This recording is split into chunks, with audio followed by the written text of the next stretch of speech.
Students, welcome back. आज का यह टॉपिक हमारा वॉइस का है। आप वीडियो को स्किप मत कीजिए, अंत तक बने रहिए, आपको जरूर यहाँ से कुछ सीखने को मिलेगा। स्टूडेंट्स, वॉइस क्या होता है, वॉइस किसे कहते हैं, ऑब्जेक्ट क्या होता है, सब्जेक्ट क्या होता है, कैसे फाइंड आउट करेंगे, क्यों वॉइस में और की थर्ड फॉर्म लगाई जाती है, सभी का वीडियो मैंने अपलोड कर दिया है। आप मेरे चैनल के प्लेलिस्ट से जाकर के देख सकते हैं। आज का हमारा यह टॉपिक एक्टिव वॉइस से passive voice, past indefinite tense का है। स्टूडेंट्स, आगे बढ़ने से पहले यदि आप मेरे चैनल पर नए हैं तो आपका स्वागत है। अभी तक आप मेरे चैनल को सब्सक्राइब नहीं किए हैं तो आप सब्सक्राइब कर लें, ताकि जब भी नया वीडियो अपलोड हो तो उसका नोटिफिकेशन सबसे पहले आपके पास पहुंचे। स्टूडेंट्स, हमारे वहां जो इंग्लिश पढ़ाई जाती है, आप जहां इंग्लिश पढ़ते हैं, आप उस कमजोरी को समझें कि हमारे वहां हिंदी से इंग्लिश पढ़ाई जाती है। स्टूडेंट्स, ऐसा नहीं है कि इंग्लिश को इंग्लिश में ही पढ़ाया जाता है। आपको जो टीचर पढ़ाते होंगे, पहले वह हिंदी पढ़ाते होंगे, फिर उसका इंग्लिश पढ़ाते होंगे। जैसे राम जाता है वह लिखते होंगे, फिर बताएंगे आपको कि राम गोज। स्टूडेंट्स, यही सबसे बड़ी हमारी कमजोरी है। आइए हम यहीं से पहले समझ लेते हैं कि हिंदी क्या है, इंग्लिश क्या है, एक्टिव वॉइस क्या है, पैसिव वॉइस क्या है। स्टूडेंट्स, वॉइस तभी होगा जब उसमें हमारा ऑब्जेक्ट होगा। बिना ऑब्जेक्ट का वॉइस नहीं होगा। उसमें वर्ब की थर्ड फॉर्म भी उसके साथ लगी रहती है। स्टूडेंट्स, आप यहां देखें, जो हमारे हिंदी के सेंटेंसेज होते हैं उसमें सबसे पहले सब्जेक्ट लिखा होता है, फिर उसमें ऑब्जेक्ट होगा और फिर हमारा वर्ब होता है। क्योंकि एक्टिव वॉइस से पैसिव वॉइस केवल ट्रांजिटिव वर्ब का बनेगा, तो हम ट्रांजिटिव वर्ब की बात कर रहे हैं। Transitive verb needs an object. Transitive verb होती है जो अपने साथ ऑब्जेक्ट को लाती है।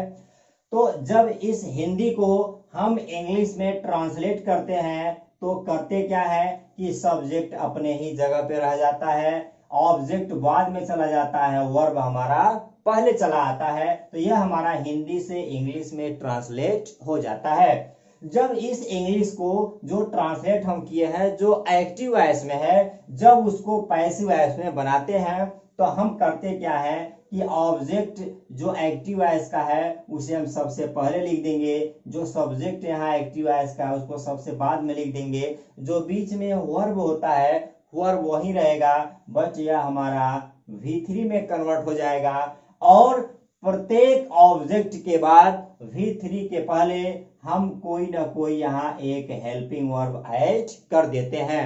लगता है आपने अभी समझा नहीं। आइए आपको एग्जांपल से समझाते हैं। एक यहाँ हिंदी का सेंटेंस देखा स्टूडेंट्स। सेंटेंस लिखा है, राम ने रावण को मारा। स्टूडेंट्स, सब्जेक्ट के बाद ने, काको के की अंग्रेजी नहीं लिखी जाती है, हिंदी है राम ने रावण को मारा। सेंटेंस में सब्जेक्ट हमारा राम है, वर्ब हमारा मारा है और ऑब्जेक्ट हमारा रावण है। इसका जब हम ट्रांसलेट करेंगे तो इंग्लिश बनाने के लिए एसवीओ का प्रयोग करेंगे। सब्जेक्ट हमारा राम हो गया, वर्ब हमारा किल हुआ, सेकेंड फॉर्म लगाएंगे किल, पुनः ऑब्जेक्ट हम लिखेंगे रावण, तो यह हमारा हो गया एसवीओ में कन्वर्ट हो गया। स्टूडेंट्स, सब्जेक्ट नो हेल्पिंग और main verb second form past indefinite tense होती है।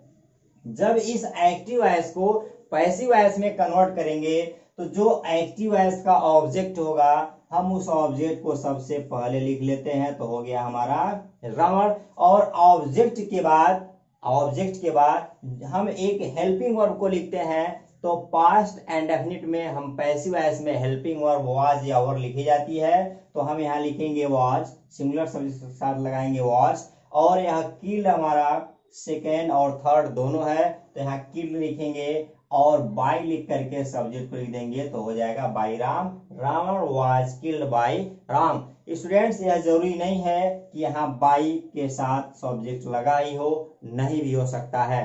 तो स्टूडेंट्स, ये इसका बेस है। आप इसको बेहतर ढंग से समझें तभी आपको समझ में आएगा। यदि दिए गए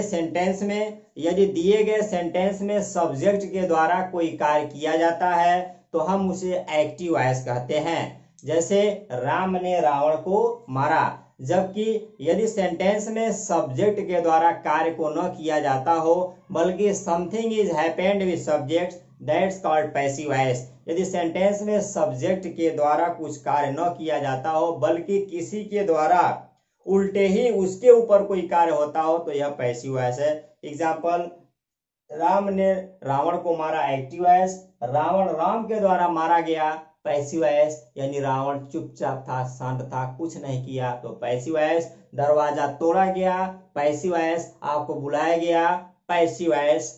तो इस तरह से एक्टिव और पैसिव वॉइस में ये अंतर होते हैं। हम टॉपिक पर, आज का हमारा यह टॉपिक है कि यदि active voice past indefinite tense का होगा और वह पॉजिटिव सेंटेंस में होगा तो उसका हम एक्टिव वॉइस से पैसिव वॉइस किस प्रकार से बनाएंगे। तो स्टूडेंट्स, यदि subject no helping verb main verb second form का कोई सेंटेंस दिया गया होगा तो उसका पैसिव वॉइस बनाने के लिए we have a structure here, subject was verb plus V3 यानी मेन वर्ब की third form by plus subject का प्रयोग करके बनाते हैं।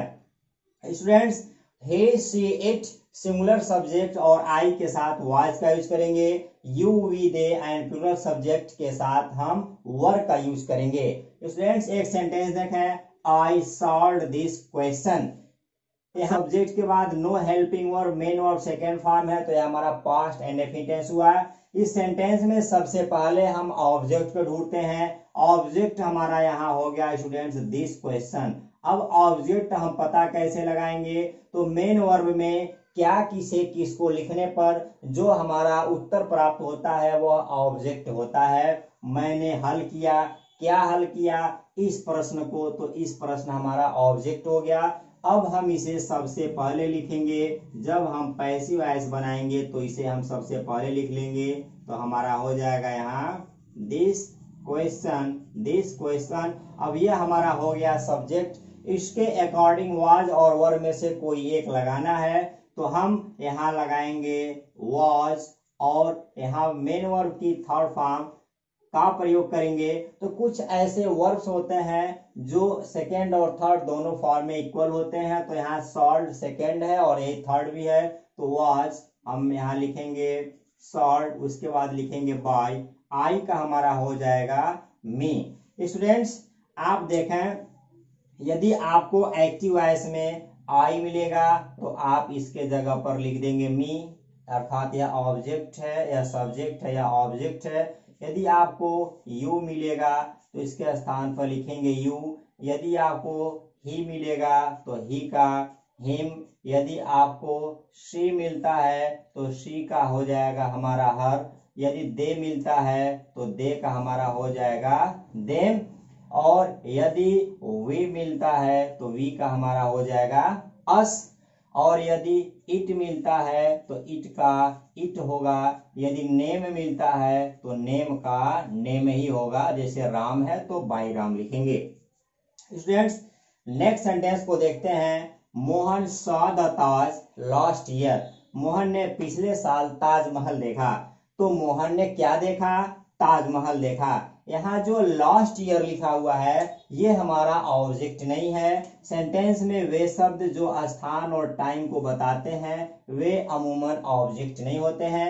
ऑब्जेक्ट हमारा यहाँ हो गया द ताज। तो द ताज को हम सबसे पहले लिखेंगे, तो यहाँ लिखेंगे हम the Taj. The Taj singular subject, इसके साथ भी लगाएंगे वाज। और यहाँ सा है तो इसका थर्ड फॉर्म हो जाएगा सीन, सी सा सीन। बाई लगाएंगे, स्ट्रक्चर में बाई है, फिर सब्जेक्ट नेम है तो हम यहाँ नेम लिखेंगे मोहन और फिर हम लिख देंगे last year, last year. Students, next देखें, अजय स्पोक द ट्रूथ। यदि सेंटेंस में speak the truth, tell a lie, make a noise दिया हो तो स्पोक, टेल और मेक के बाद जो हमारा वर्ड बजेगा वह ऑब्जेक्ट होगा और सिंगुलर सब्जेक्ट होगा। यहाँ द ट्रूथ ऑब्जेक्ट है। जब इसका पैसिव वॉइस बनाएंगे तो हम लिखेंगे द ट्रूथ सिंगुलर सब्जेक्ट, तो लिखेंगे was. Speak spoke and third form spoken, पुनः लिखेंगे हम बाय। अजय है तो यहाँ भी हम लिख देंगे अजय।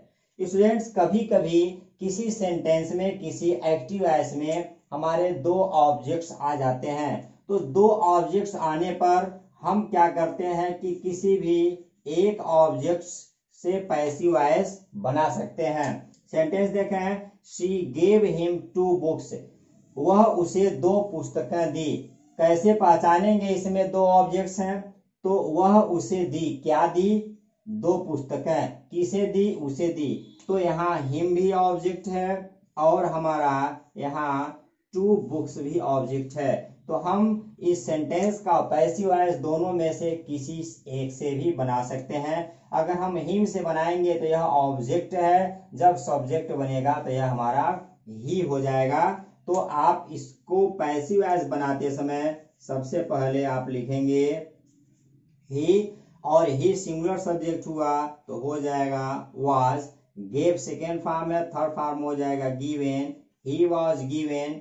और क्या बच गया ऑब्जेक्ट में, 2 बुक्स, तो हम यहाँ लिख लेंगे 2 books, he was given 2 books. Boy लिखेंगे, बॉय के बाद सी है तो सी का हम क्या लिखेंगे, यहाँ हर लिखेंगे। स्टूडेंट्स, यदि सेम सेंटेंस को हम दूसरे ऑब्जेक्ट्स जो 2 बुक्स है से पैसिव वॉइस बनाना हो तो इसको हम सबसे पहले लिखते हैं। तो हम लिखेंगे 2 बुक्स। अब ये हमारा हो गया ऑब्जेक्ट, बट ये प्लूरल हो गया तो इसके साथ हम लगाएंगे वर। अब गिव का थर्ड फॉर्म गिवन हमारा हो गया। जब हमने हिम को पहले लिखा था तो 2 बुक्स को वर्ब के बाद लिखा था। अब हमने 2 बुक्स को पहले लिखा है तो वर्ब के बाद हम हिम को लिखेंगे। आप 2 हिम भी लिख सकते हैं, 2 हिम भी लिख सकते हैं, पुनः लिखेंगे बाय हर। तो इस तरह से ये आपका पैसिव वॉइस क्लियर हुआ। एक सेंटेंस और देखें जो हमारा एक्टिव वॉइस में है। सेंटेंस है दे टोल्ड अस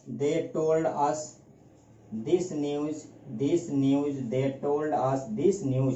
इस सेंटेंस में भी 2 ऑब्जेक्ट्स हैं, एक हमारा अस है, दूसरा हमारा दिस न्यूज है। आप इन दोनों में से किसी एक से भी बना सकते हैं। यदि आप इस अस को पहले लिखते हैं तो यह हो जाएगा वी का अस होगा।